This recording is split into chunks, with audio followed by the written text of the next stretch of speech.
Hello, Yankees Universe. Welcome back to your go-to channel, New York Yankees News Network.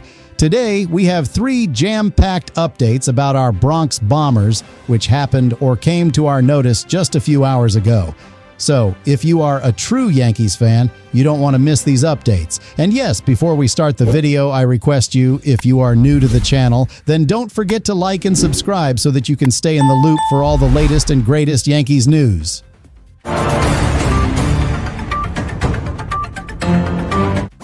Update 1. The high-velocity, high-risk minor league signing.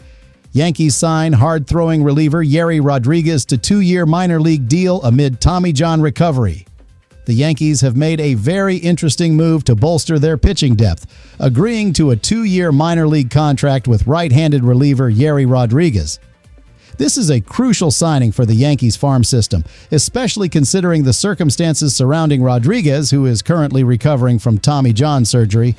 Rodriguez, a hard-throwing 28-year-old pitcher, is targeting a midseason return to the mound in the 2026 season. This means we shouldn't expect to see him in the big league mix right away, and he will not be competing for an opening day roster spot next spring due to his ongoing rehabilitation. Now let's look at the tale of 2 careers for this pitcher. In the major leagues, Rodriguez has struggled across parts of 3 seasons with the Rangers and Blue Jays. He's only pitched 36 1/3 innings, and unfortunately, he's been tagged for 33 earned runs, resulting in a very high 8.17 earned run average. His struggles in the big leagues have been attributed to a bloated .345 batting average on balls in play, but more concerning is a tendency for issuing too many walks and home runs. His walk rate in the majors sits near 11%. However, the reason the Yankees are taking this chance lies in his impressive minor league performance. In a much larger sample size over parts of 8 minor league seasons, Rodriguez touts a solid 3.56 earned run average. He's demonstrated the ability to be a strikeout machine, punching out 27.8% of his opponents in the minors, including a 28.3% strikeout rate in AAA. His minor league walk rate is a much more manageable 8.8%, though it did creep up to 12% in AAA. His stuff is undeniably electric. Rodriguez averages 96.7 miles per hour on his fastball in the big leagues, pairing it with a slider that sits around 84 miles per hour and a lesser-used changeup at 86.3 miles per hour. He also shows a promising trend in the minors that could excite Yankees coaches. While he's been a fly ball pitcher in the majors and the minor leagues, he routinely posted above-average ground ball rates, specifically 47.5% in AAA, along with strong swinging strike rates. This suggests he possesses the raw stuff and underlying metrics that a team like the Yankees believes they can tap into once he is fully healthy. The important factor for the Yankees to consider down the line is that Rodriguez is out of minor league options. This means that if he is added to the 26-man roster at any point and the Yankees want to send him back down, they would first have to expose him to waivers, risking losing him to another team. If his rehab goes smoothly and he performs well, he could be a mid-season addition to the Yankees bullpen in 2026. Otherwise, we'll see him in big league camp during spring training in 2027. This is a classic high-upside, low-risk move for the Yankees.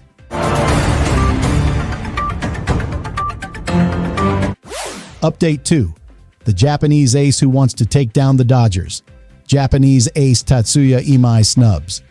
Dodgers prefers Yankees-linked team to fully immerse himself in American culture. The conversation surrounding Japanese pitching phenom Tatsuya Imai is heating up, and Yankee fans, you are going to love this.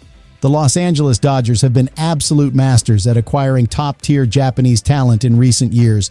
They have the reigning most valuable player, Shohei Ohtani, who won the award in his first 2 seasons in Los Angeles.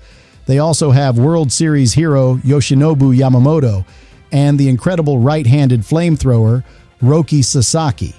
They even have slugger Munetaka Murakami fueling speculation he could be the next Japanese star after being spotted dining with Yamamoto, but it looks like Imai is not California dreamin'. The 27-year-old right-handed pitcher, currently in the middle of a 45-day posting window with his Nippon professional baseball team, the Seibu Lions, did not mince words when discussing the Dodgers in an interview with Japanese legend and former Major League Baseball player Daisuke Matsuzaka. When asked about the back-to-back World Series champions, Imai had a chuckle and said, "I'd rather take them down." Now that is the kind of fighting spirit the Yankees need.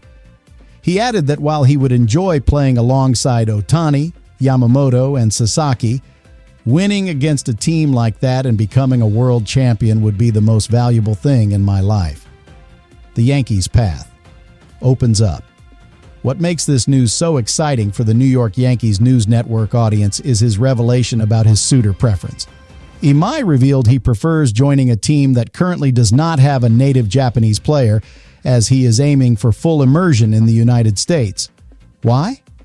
Imai said of teaming with a native Japanese player in America, "They'd just tell you anything if you asked, right?"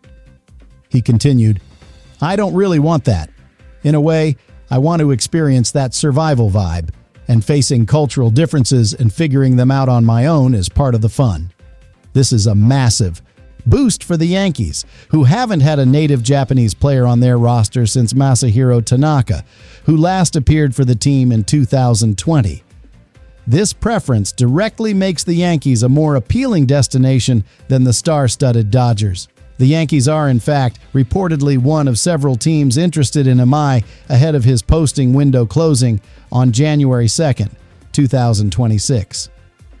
Yankees general manager Brian Cashman addressed the team's struggles in the Japanese market, acknowledging the success is too long gone, but insisted he'd consider any player who can help the team. He said, "I'm interested in gravitating to any player anywhere in the world, including Japan," adding, "We'll play in those markets if it's a fit for us, and we'll try to land a player domestically or internationally. It doesn't really matter." On the field, Imai has developed into one of Japan's top starters since 2021, earning 3 Nippon Professional Baseball All-Star selections. In his career with the Lions, he has a 3.15 earned run average, including a dominant 1.92 earned run average with 178 strikeouts across 163 2/3 innings in the 2025 season. And who would he most like to face in the majors? None other than the man he wants to beat, Shohei Ohtani. "I really want to test how far my fastball can go against him, or rather, I have a strong desire to pitch against Ohtani," Imai stated. The Yankees have a clear shot here. The player wants to take down the Dodgers and prefers a team where he can immerse himself fully in the American experience. This could be the international star the Yankees have desperately needed. That was an electrifying update, Yankees fans. Tatsuya Imai's comments give the Yankees a real chance to land one of the most coveted starters this offseason. Are you ready to hear what Hal Steinbrenner had to say about the Yankees' massive payroll and what it means for our pursuit of star players?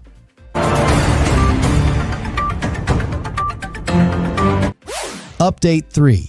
The $300 million question. Steinbrenner on payroll, profits, and the Dodger dilemma. Hal Steinbrenner.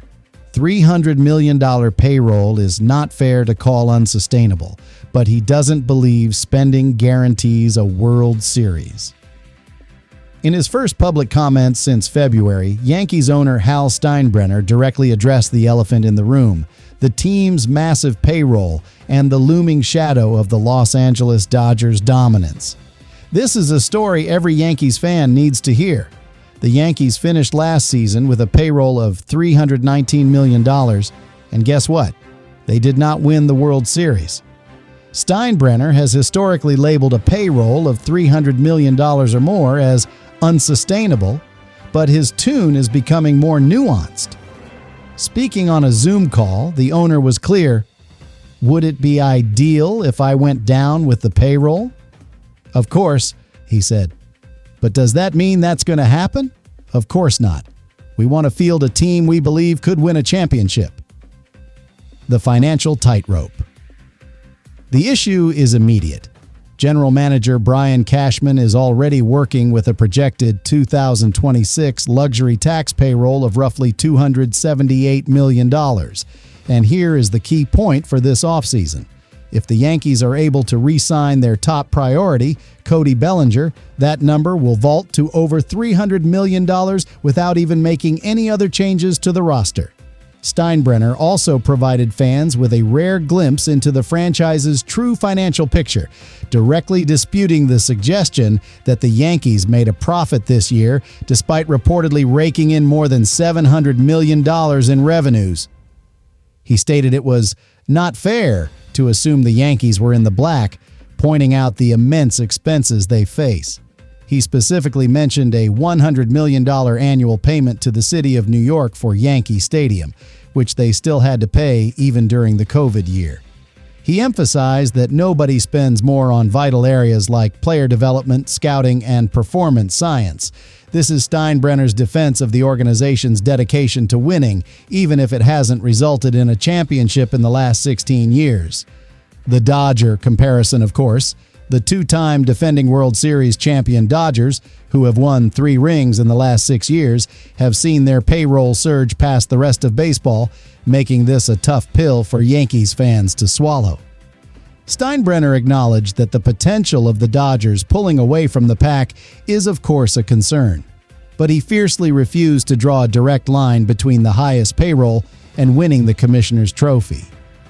If there's a correlation between spending the most money and winning a championship, I still think it's a weak correlation, he said, adding that the sample size is not very big. He concluded by pointing out that the Yankees and Mets payrolls were high, and yet they ended up struggling. Ultimately, this means the Yankees are not setting a hard cap, which is great news for pursuing major free agents. Steinbrenner said that the payroll range is fluid and can change in 2 seconds if there's a deal that arises that I feel would be very beneficial to some area of need that we have. The focus is not just on how much they are spending, but how they are spending it, making sure they are getting players that should make sense and should perform in this market. The message is clear.